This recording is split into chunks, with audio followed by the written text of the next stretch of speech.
So I wanted to order the largest chicken parm that I could find for the Super Bowl for me and my friends to enjoy, but everyone told me no.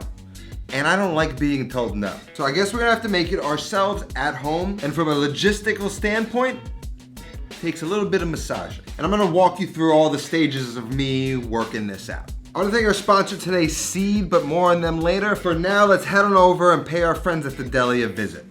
Okay, story time. Make friends with your deli guy. What's up, guys? And they do you favors like placing a special order for a 6-foot loaf of bread. Wait, is this it? There is your bread, buddy. Holy And man, I kinda was not ready for the size of this thing. I mean, the girth and the length, what was I getting myself into? And the best part about it is it's gonna be edible. Exactly. And I can tell right now your chicken cutlets are gonna be good. Now for me, an Italian deli is only as good as its chicken cutlets. And when you go to Mona Lisa, you better be getting something with cutlets. By the time I showed up, Delina in the back was making cutlets, so they invited me back to see them getting made. Dilly, he wants to see your chicken. These are the best chicken cutlets ever. Oh, yeah. And look at that, I love it. They turned a hotel pan into a fryer. That's how you're gonna bang out chicken cutlets to scale. How many chicken cutlets you go through in a day? Oh, pounds of it. Just egg, no flour? You don't need flour? Nope. We're gonna have to give that a test back in the kitchen one day, but I'm gonna stick to my method for this sandwich because I'm already nervous. I'm gonna screw something up. Oh, Jesus. Like I said, most people wouldn't make me a 6-foot chicken parm for the Super Bowl, so I asked them why it's not common to be offered in a deli like this. Too messy. Too messy, Yeah, right? too messy. It's too messy. Gotta stay hot. Sauce is everywhere. The guys were good enough to also allow me to borrow this 6-foot plank that they kindly wrapped in some paper that will help support the sandwich once it's made. Oh, and don't forget toothpicks. They're also kind of essential as well. And my boys hooked it all up. And if you ever visit Mona Lisa, get the Richie Jr. or the flamethrower. Those are my go-tos. And now we're off to the store. We're gonna grab the ingredients, basically getting all the essential chicken parm ingredients, just about 4 or 5 times the amount of each thing. So now we're back in the kitchen. We've got our bread secured, which is a win. I gotta be honest with you, it feels bigger than I imagined. I'm just gonna hold it off to the side somewhere where it's not in the way and get started making a whole ton of chicken cutlets. We're gonna need anywhere between 30 and 40 is what I'm projecting in my head, but I could be wrong, so I'm just gonna make about 50. To do that, I'm gonna start with about 12 chicken breasts. So now this chicken is a little slimy, as you can see, sliding all over each other, and moisture and that whatever that is kind of the enemy to good crispy chicken cutlets. Moisture is what makes the breading separate from the chicken and where you get those air pockets. So eliminating that moisture is important, and I'm just gonna do that by patting them dry real quickly.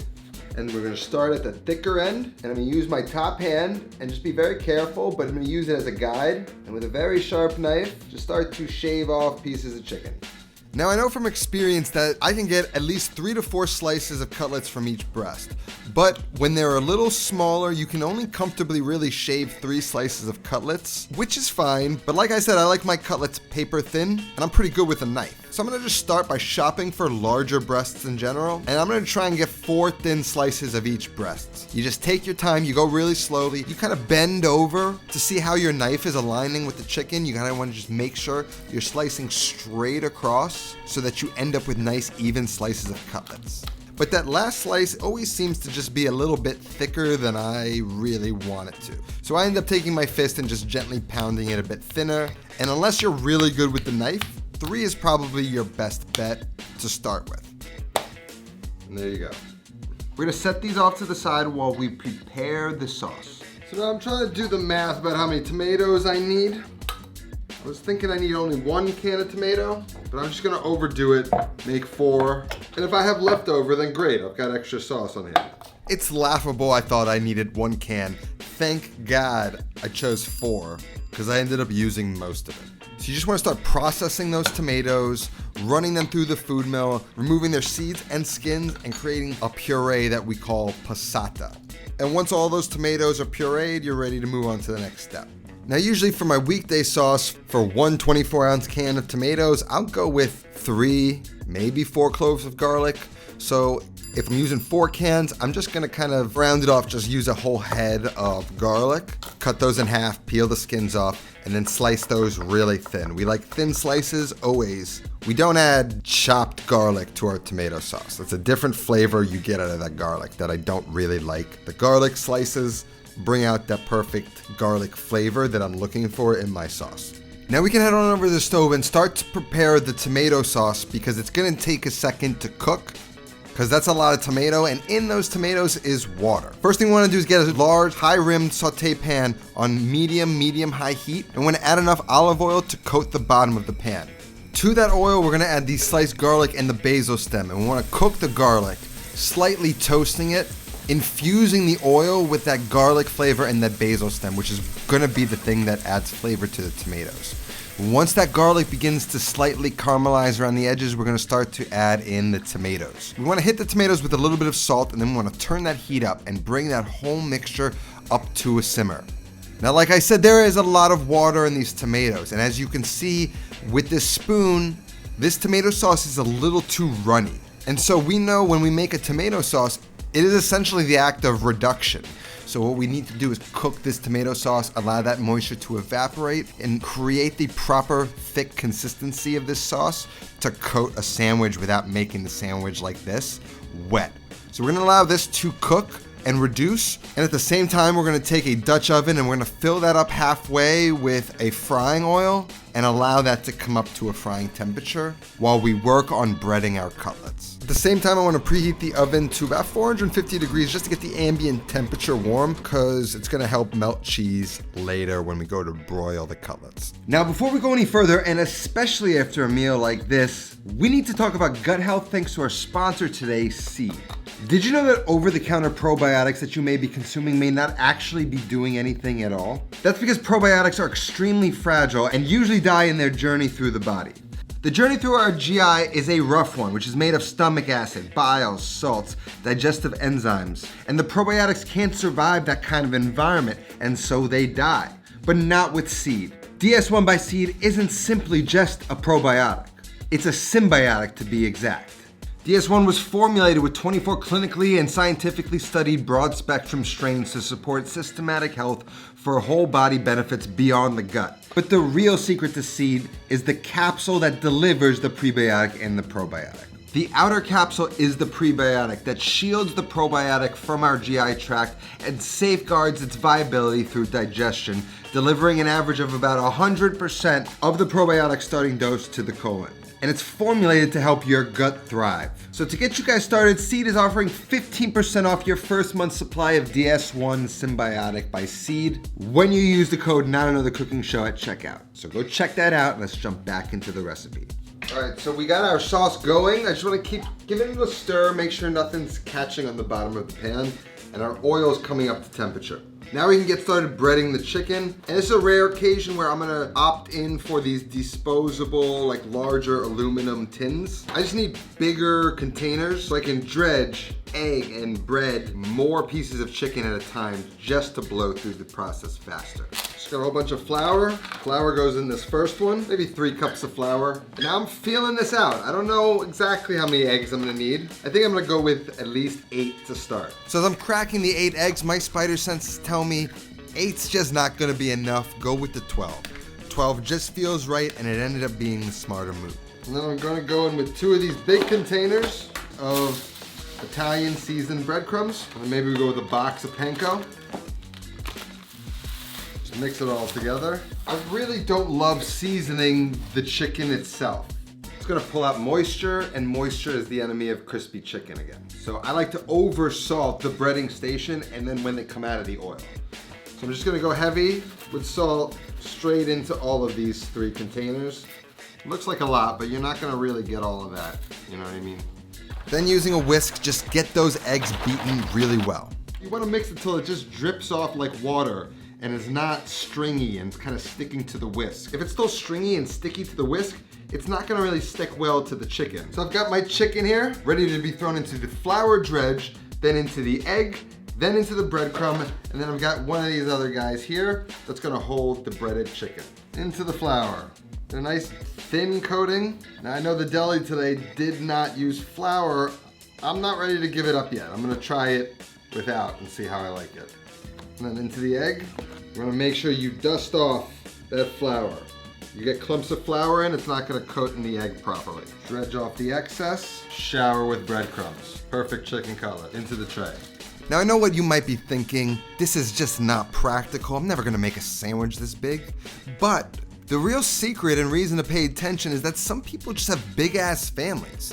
Sometimes a family get together can be 40 people, and if you're Italian, you need cutlets on the table.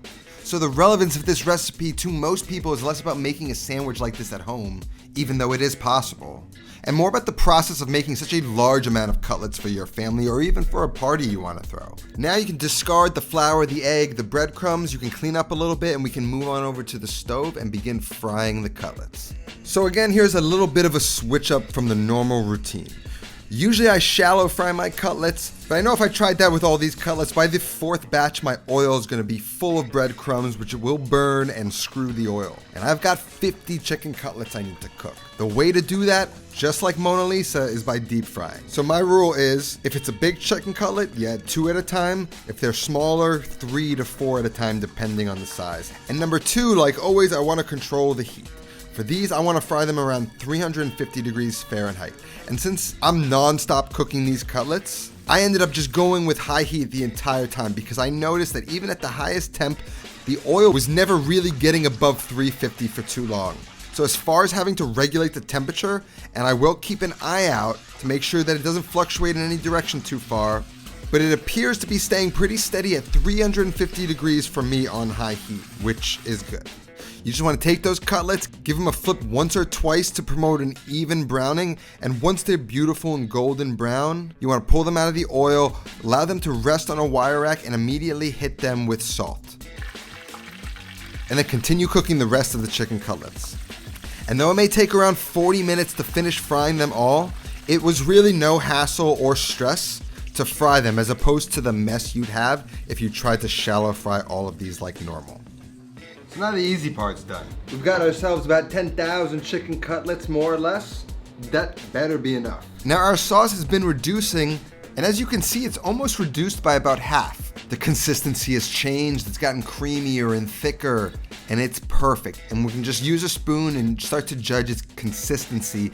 And once it's nice and thick, and we know it's gonna just coat the sandwich nicely without making it wet, which I think it's ready to do now, we can set this off to the side until we're ready to use it later and just keep it warm. And we can get started cutting some mozzarella, and the same thing, I'm just kind of eyeballing. You want to try and cut the slices no larger than 1/4 of an inch, in my opinion. But I admittedly was getting a little tired and lazy here, and I cut some fatty pieces which took longer to melt in the oven later, which just isn't ideal. So just make sure your slices aren't too thick. I mean, that should be enough, come on. All right, now here's the deal. Obviously, we're not toasting that bread. That bread was baked fresh, was delivered today. It shouldn't need any toasting, even if we wanted to. So you might now ask, how are we gonna melt the cheese? And we're simply going to do it like we did in my last chicken parm video. So what I did in my chicken parm video is just stack cutlets, kind of like 4 or 5 at a time, and then add the cheese on top, throw it under the broiler. I can just kind of make 6 of these little rows. It might not be enough, but that's what we're gonna get started to do. So now that bread is about 4.5 to 5 inches wide. So I do sort of want to make sure I layer them with some width. Sort of like this. That should fit nicely because I don't want there to be so much bread and so little chicken in each bite. This looks like a good ratio to me. So once we have the rows assembled, we start adding the mozzarella. And we're going to broil this. So my approach is basically to have the cheese covering all the surface area of the cutlets to essentially protect the breadcrumbs from burning. That's why thin slices are important, because you're adding a lot of mozzarella to coat the surface area of the chicken so that the cheese browns rather than the chicken and the breadcrumbs. Now once you fill up 2 trays or 4 1-foot rows of cutlets, get both of those in the oven. One of them is going to be close to the broiler, blocking the other. Just allow the cheese to melt on that top row, and then halfway through I'm just going to rotate it until that other layer has melted. Now based on my calculations of 1 foot per row, we need 2 more rows or 2 more feet of cutlets to complete our 6-foot Chicken Parm Hero. So I'm gonna start working some other batches on smaller sheet trays because I figured why not just use and dirty every piece of equipment I've got in the kitchen. Now this is when things can get a little bit chaotic. I can't really burn anything here. I can't screw this up, so I gotta keep an eye on that chicken real close. And once I see the cheese is melted and it's bubbly and it's browned, I wanna get it out and rotate the sheet trays in the oven and continue getting the cheese melted without suffering any burned cutlets. Melting that cheese in the oven, and I gotta kind of get started cutting the bread. Serrated knife, just go slow all the way down. Now again, when we're slicing the bread, you wanna get your body down and ensure that knife is angled straight. As simple as this is, you don't want to screw this cut up too much. You just want 2 even pieces at the end of this, which could be trickier than it looks, but luckily I made it through. And when I say this bread is good, I really mean it's exceptional. What a beautiful piece of bread. It has far exceeded my expectations. Beautiful. It's some of the best bread you can get. Time to throw it all together. First goes on the tomato sauce. Now you notice how that sauce is nice and thick and it almost sits atop of the bread? That's the proper consistency. It's perfect. I'm just gonna go through and start spooning a nice layer of sauce on that bottom piece of bread. We want a nice even layer on that bottom row, but again, not too much. We're trying to avoid creating a super messy parm here while still creating enough of each element to make it feel like a parm. Now we start to assemble our rows of cutlets.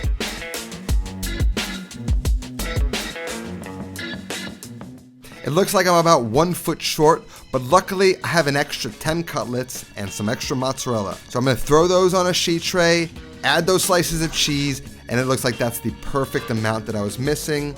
It had completed my mega row of cutlets. Then on top of the melted cheese, we're gonna go with a generous amount of Parmigiano Reggiano. Then I'm gonna start to add some fresh basil right on top of that melted mozzarella cheese. However, I realized I just skipped a very important step. So I'm gonna pull those basil leaves off for a quick second, and we're gonna start to add that important final layer of sauce right on top of the cheese. I'm gonna start spooning that tomato sauce on top of that cheese, but I still wanted some of that white of the cheese visible. And then on top of that, I'm gonna go in with that basil, and then I'm gonna close that sandwich up, and oh my God, did we do it? It's beautiful. You get the colors, the red, the white, the green. It holds together. It's manageable. We ended up using all that chicken, all that cheese, and almost all that sauce. And I don't know if you can see it in my eyes, but I'm a happy man. The final security measure is spiking it with toothpicks all the way down to give the sandwich just a little bit more structure. And then let's just take a minute to process this god-level 6-foot Chicken Parm Hero, probably the biggest Chicken Parm Hero you've ever seen. Don't let anyone tell you you can't do something. I mean, forget about that. Who would have thought the best Chicken Parm Hero I would have ever made was gonna be 6 feet long? That's all that I have today. I'll see you next time. Until then, take care of yourself and go feed yourself.